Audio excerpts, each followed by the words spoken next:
13वां ज़बूर जो 6 आयात पर मुश्तमिल है।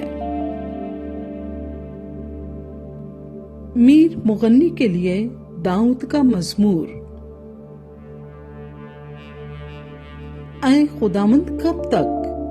क्या तू हमेशा मुझे भूला रहेगा? तू कब तक अपना चेहरा मुझसे छुपाए रखेगा?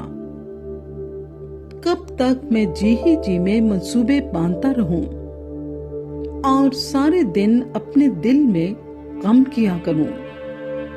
कब तक मेरा दुश्मन मुझ पर सरबुलंद रहेगा? ऐ खुदावंद मेरे खुदा, मेरी तरफ तवज्जो कर और मुझे जवाब दे। मेरी आंखें रोशन कर, ऐसा ना हो कि मुझे मौत की नींद आ जाए। ऐसा ना हो कि मेरा दुश्मन कहे कि मैं इस पर गालिब आ गया। ना हो कि जब मैं जुम्बिश खाऊं तो मेरे मुखालिफ खुश हों।